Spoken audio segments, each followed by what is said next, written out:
अस्सलाम वालेकुम, welcome back to another vlog. उम्मीद करते हैं आप सब खैर खैरियत से होंगे, आपकी तबीयत ठीक होगी।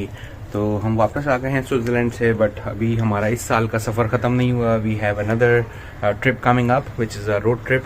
और जाहिर सी बात है, जब हमने रोड ट्रिप करना है तो उसके लिए हमारी गाड़ी का प्रॉपर्ली मेंटेन होना बहुत ज़रूरी है। तो अभी चलते हैं, अपनी गाड़ी की ट्यूनिंग कराते हैं, ऑयल चेंज कराते हैं और गेयर अप होते हैं अपने नेक्स्ट ट्रिप के लिए, जो कि होने जा रहा है बहुत ही एडवेंचरस। तो हमारे साथ इस व्लॉग में रहेगा जानने के लिए कि हम किस तरह से ट्यूनिंग कराते हैं गाड़ी की, क्या क्या चीज़ें देखनी पड़ती हैं when you go for overall tuning. कुछ पूछा मैंने कुछ। सो अगर मौसम की बात करें, मौसम इस वक्त बहुत ही ज़बरदस्त है। ठंड बड़ी शदीद पड़ रही है लाहौर में और आसमान सारा खुला है, कोई स्मॉग और फॉग वगैरह इस वक्त शुरू नहीं हुई है लाहौर में। Although it's mid of December. Last year इस टाइम पे काफ़ी ज़्यादा डेंस फॉग शुरू हो गई थी, बट अल्हम्दुलिल्लाह air quality has improved a lot और उम्मीद करते हैं मौसम अच्छा ही होगा। बारिशों वगैरह की prediction towards end of December है और जैसी बारिशें वगैरह बढ़ेंगी उसके बाद फिर फॉग की शिद्दत भी बढ़ेगी। लेट्स होप हमारा जो ट्रिप है दैट गोज़ स्मूथ और हमें बहुत ज़्यादा इंतज़ार ना करना पड़े मोटरवे के ऊपर फॉग की वजह से।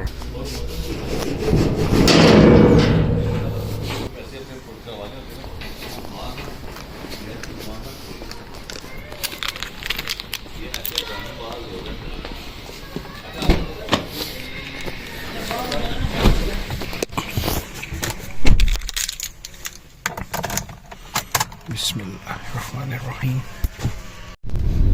सो हम पहुंच गए हैं जौहर टाउन में, जहां से मैं गाड़ी का काम करवाता हूं और अपनी गाड़ी लगाते हूं, फिर आपको दिखाते हैं हम आज ट्यूनिंग में क्या क्या चीज़ें करवाने लगे हैं।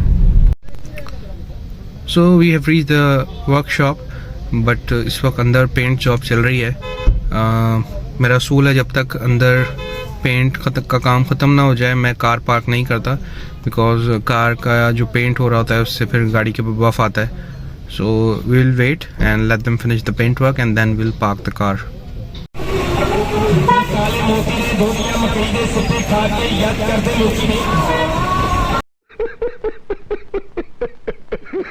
A few minutes later. Naveed भी आ गया है। क्या हाल है नवीद, कैसे हो? ठीक हो? खैर खैरियत से? तबीयत ठीक है भाई। गाड़ी की ट्यूनिंग करनी है। तो जी कार पे काम स्टार्ट हो गया है, इसकी ट्यूनिंग का प्रोसेस स्टार्ट हो गया है। They are opening the coils और अब इसे इधर से प्लग निकालेंगे। सेकंड इस पे हम आके इसका EGR की सर्विस करेंगे और उसके बाद थ्रॉटल होगी इसकी। थ्रॉटल के बाद इसके ऑक्सीजन सेंसर्स को हम साफ़ करेंगे और इसके जो इंजेक्टर्स हैं उसको भी क्लीन करेंगे। सो इसकी जो एयर मैनीफोल्ड इनटेक के अंदर बटरफ्लाई होती है वो ना खोलने की वजह यह है कि लोग इसको इसलिए अवॉइड करते हैं बिकॉज इट्स वेरी डिफ़िकल्ट। उसके लिए आपको ये पूरी वाइपर शील्ड उतारनी पड़ती है और ये कवर उतरता है, उसके बाद ये जाके ओपन होती है। So it's time taking. Dismantling कर ली हमने EGR की, थ्रॉटल की और इंजेक्टर्स की, उनकी क्लीनिंग अभी करते हैं। इसके अलावा इसके ऑक्सीजन सेंसर्स भी पॉइंट A और पॉइंट B के हमने ओपन करके उसको भी क्लीन करना है और इसका जो इंटेक है उसको भी ओपन कर लिया है। और अक्सर लोग जो है इसके इंटेक को क्लीन नहीं करवाते, उसकी वजह ये है कि उसको खोलना बहुत मुश्किल है, तो लोग उसको अवॉइड करते हैं, बट इसकी क्लीनिंग बहुत ज़रूरी है। ये नवीद ने इसको ओपन कर लिया है, वो आपको दिखाते हैं इसकी बटरफ्लाई कैसी दिखती है जो कि इंटेक पे लगी होती है और इसकी क्या पोजीशन है। तो काफ़ी गंदी हो रही है, इसमें मट्टी वट्टी निकली है। ये है इसकी बटरफ्लाई जो कि ज़्यादातर होंडा में ही आई बिलीव आती है और काफ़ी गंदी हो रही है इसकी। दिखाना पीछे से क्या पोजीशन है और ये देखें। सो इसको भी प्रॉपरली क्लीन करते हैं और फिर चेक कराते हैं आपको। तो अभी हुआ है लंच ब्रेक। जो वर्कशॉप पे लड़के हैं वो खाना वाना खा रहे थे, तो सोचा हम भी कुछ खा पी के आ जाते हैं। वैसे तो यहाँ बहुत सारे खाने के ऑप्शंस हैं, लेकिन आज हम हलीम ट्राई करते हैं। यहाँ एक हलीम की शॉप खुली है, तो चले हलीम खाते हैं। रोड क्रॉस करते हैं और चलते हैं दूसरी तरफ।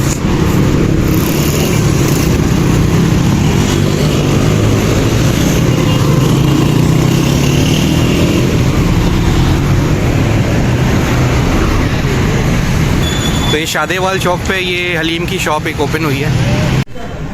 सो ये आ गया है हमारा हलीम और साथ में हमने रोटी मंगा ली है। वैसे तो सिंध में तो जो हलीम है वो चम्मच से ही खाया जाता है, बट अगर आप यहाँ सिर्फ चम्मच से हलीम खाएंगे पंजाब में तो उसको थोड़ा ऑकवर्ड समझा जाता है। तो हमने रोटी भी साथ में मंगा ली है। उस पर हम करते हैं sprinkle, some lemon fried onion, some chilies, ginger and some coriander. So अब इसको खाते हैं. अब देख तू अब तू गया बेटा, अब तू गया.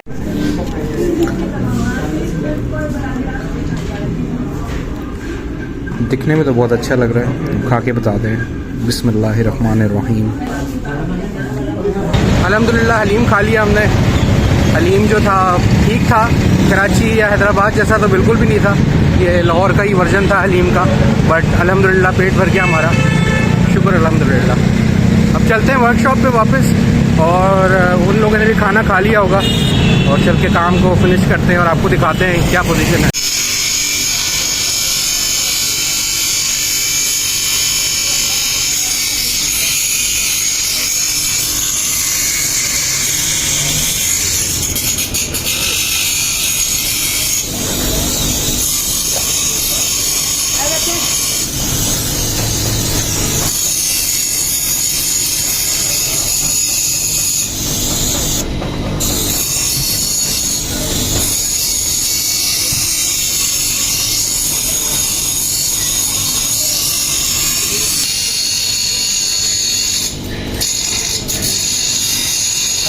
छोटा सफेद लग गया बना ला.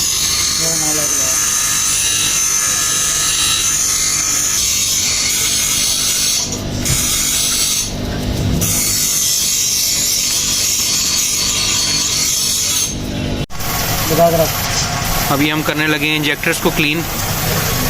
ठीक है, ओके. ये एक देसी जुगाड़ लगाया है, इसमें बैटरी को हम इधर रखा हुआ है, और ये ग्रिप के साथ इंजेक्टर्स को 1 बाय 1 क्लीन कर रहे हैं. लगा लो वो कितने गन कितने आटे को ओ पहले यार तो सही है ना तरीकाकार. जी जी है देखो ये है लिखना. हाँ जी हाँ जी.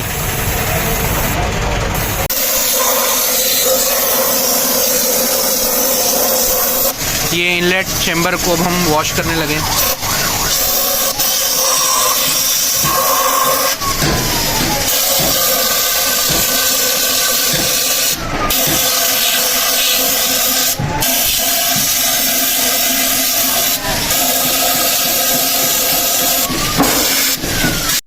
अब करने लगे हैं हम प्लग्स को साफ.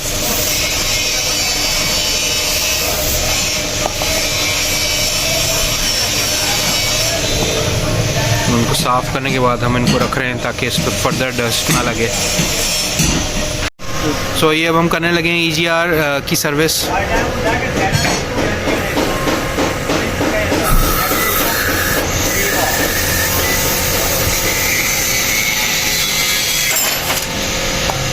अब हम करने लगे हैं VTEC की सर्विस. इसमें एक फ़िल्टर होता है जिसकी क्लीनिंग ज़रूरी होती है.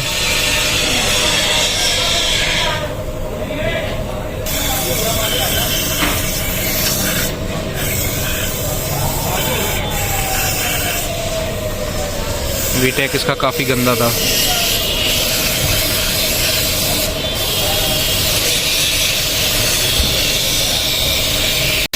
अब हम करने लगे हैं थ्रॉटल को साफ. थ्रॉटल इसकी बड़ी गंदी हुई थी.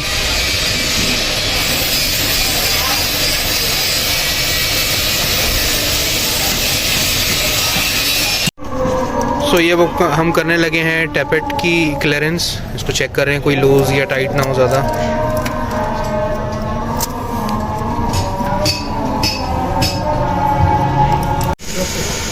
तो ये हमने नया इसका एयर फिल्टर भी डाल दिया है. ये पुरानी की कंडीशन है. ये तकरीबन 8000 किलोमीटर चल गया है. कार की ट्यूनिंग हमने करवा ली है अल्हम्दुलिल्लाह. Car is running very smooth, very light. ये जो ट्यूनिंग मैंने अभी कराई है, अगर ये ही ट्यूनिंग मैं होंडा से कराता so they will charge me 23,700 rupees. उनके कोई स्टैंडर्ड चार्जेस हैं इस ट्यूनिंग के, जबकि यहाँ से कराने में मुझे आधे से भी कम पैसों में ये ट्यूनिंग हो गई है.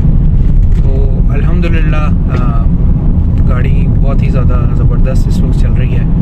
गाड़ी स्मूथ हो गई है, और नवीद जो है वो बहुत उसको डिटेल में ट्यूनिंग डिपेंड करता है। जब भी मुझे काम कराना होता है मैं नवीद को कॉल कर देता हूँ, तो वो मुझे बता देता है आपने इस दिन आना है, इस टाइम पे आना है। तो वो फिर स्पेशली टाइम निकालता है और उसको हर चीज़ को बड़ी बारीकी में करता है।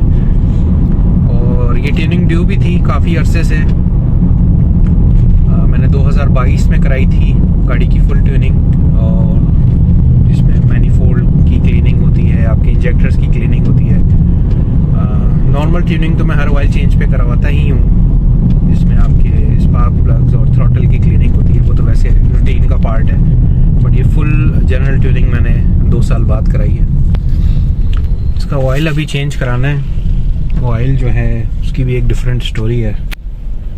अपनी गाड़ी में जो इंजन ऑयल डालता हूँ दैट इज़ लिक्वी मॉली जेन 530, और ये जर्मन ऑयल है। इसका ड्रेन इंटरवल 10,000 किलोमीटर है। लास्ट टाइम मैंने मार्च में ऑयल चेंज कराया था, और तब से अब तक गाड़ी कोई 8,000 किलोमीटर चल चुकी है।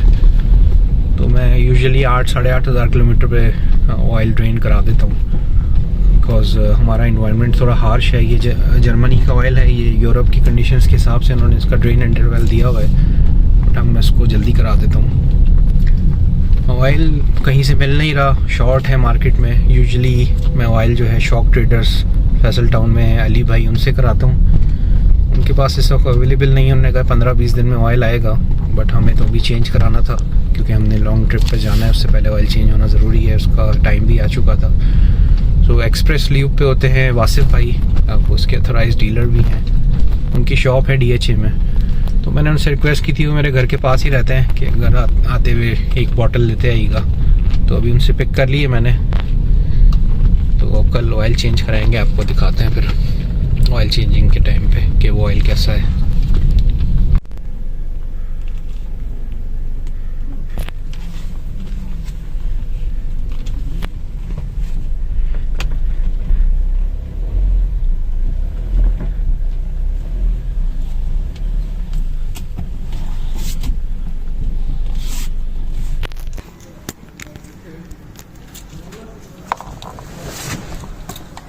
हेलो, I love you, बाबा।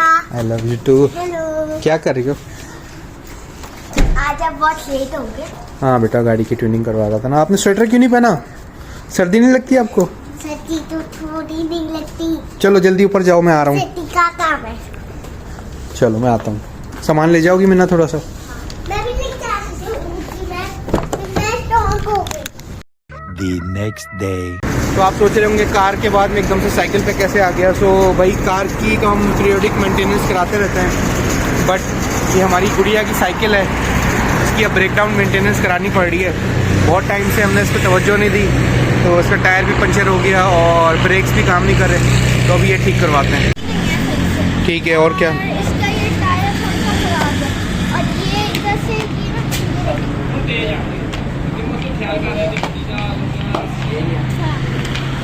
और इसमें जंग भी सो अब हम जाने लगे हैं सोसाइटी के पार्क में बच्चों को लेके। थोड़ी देर यहाँ पे झूले वगैरह लेंगे और थोड़ा सा वॉक वगैरह करेंगे, और फिर घर चलते हैं।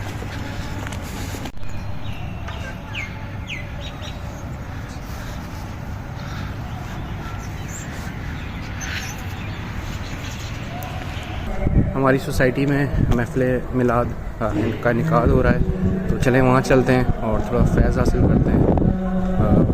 हुज़ूर अकरम सल्लल्लाहु अलैहि वसल्लम पे दुरूद व सलाम भेजते हैं। आप सबसे दरख्वास्त है कि जो ये वीडियो देख रहे हैं, आप भी आप सल्लल्लाहु अलैहि वसल्लम पे दुरूद व सलाम भेजें। यूं चुप रहे, लाजिम है उसको यूं कहे, सल्लू अलैहि वालैहि वलगल्लुला बिकमालिही कशफत दुजा बिजमालिही हसनत जमीउ खिसालिही सल्लू अलैहि वालैहि वसल्लम वसल्लम तस्लीमा। सुभान रब्बिका रब्बिल इज्जति अम्मा यसिफून व सलामुन अलल मुरसलीन वल्हम्दुलिल्लाहि रब्बिल आलमीन। अल्लाहु अकबर, अल्लाहु अकबर, ला इलाहा इल्लल्लाह वल्लाहु अकबर, अल्लाहु Akbar बिल्लाहिल हम्द। A few minutes later. So here we come to the engine oil now, and this is the Molygen 5W30. It is an advanced fully synthetic engine oil. जो normally market में oil आपको मिल रहे होते हैं that are only fully synthetic. This is an advanced version. and it comes with the MFC technology, which is a molecular friction control. इस engine oil के अंदर दो किस्म के एडिटिव्स इन्होंने ऐड किए हैं. One is tungsten and other is molybdenum, और ये दोनों रिस्पॉन्सिबल हैं to reduce the friction in the engine oil and to provide more thermal stability to the engine oil. तो उससे आपके इंजन ऑयल की लाइफ बढ़ती है और आपका इंजन ऑयल मज़ीद बेहतर परफॉर्म करता है. जो मार्केट के अंदर इंजन ऑयल्स आजकल आ रहे हैं उसके अंदर जो बेस ऑयल होता है that is 90% and 10% is the additives, जबकि लिक्वी मॉली के अंदर जो बेस ऑयल है that is 85% and 15% are the additives. Additives का फ़ायदा ये होता है कि आपका इंजन जैसे जैसे चलता है उसके साथ साथ उसके अंदर क्लीनिंग भी साथ साथ चल रही होती है और आपका इंजन क्लीन रहता है और it gives more performance as compare to the conventional engine oil. One of the mistake अक्सर मैं देखता हूँ लोग कर रहे होते हैं और वो बेवकूफ़ी है, वो ये कि मॉलीजेन के साथ अक्सर लोग सेराटेक को यूज़ कर रहे होते हैं. This Ceratec is also an engine additive और this is a ceramic coating of the engine और ये सेरेमिक बेस्ड एडिटिव है.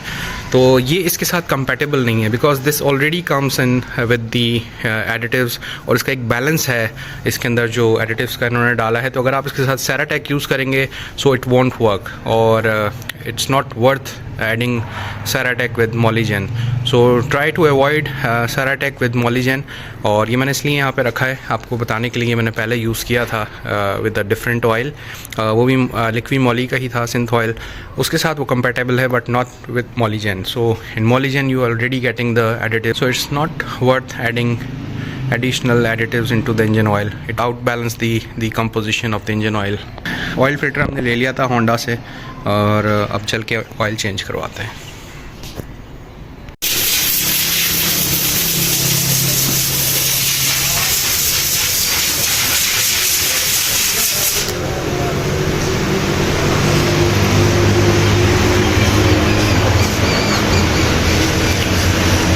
सो मॉलीजेन की ख़ास बात यह है कि ये वो वाहिद इंजन ऑयल है जो कि फ्लोरेसेंट डाई के साथ आता है. अगर आप इस इंजन ऑयल के ऊपर अगर आप यूवी लाइट मारेंगे ना तो ये ग्लो करेगा. तो इन केस अगर आपके इंजन ऑयल की कहीं से भी लीकेज है तो वो इजीली डिटेक्ट हो जाती है.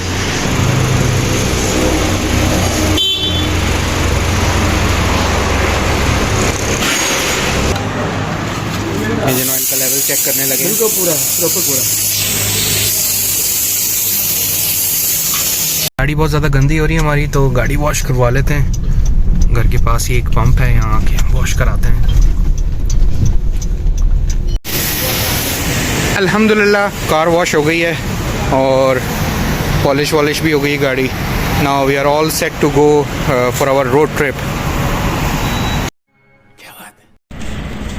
अब ये वॉश होने लगी है मिना की साइकिल. तो ये भाई मिना की साइकिल वॉश हो गई है और बिल्कुल नई हो गई है साइकिल. इसके ब्रेक्स भी नए डल गए हैं और इसकी जो गाड़ी में मसले थे सारे हमने सॉल्व कर दिए हैं. अब A1 हो गई है गाड़ी इसकी.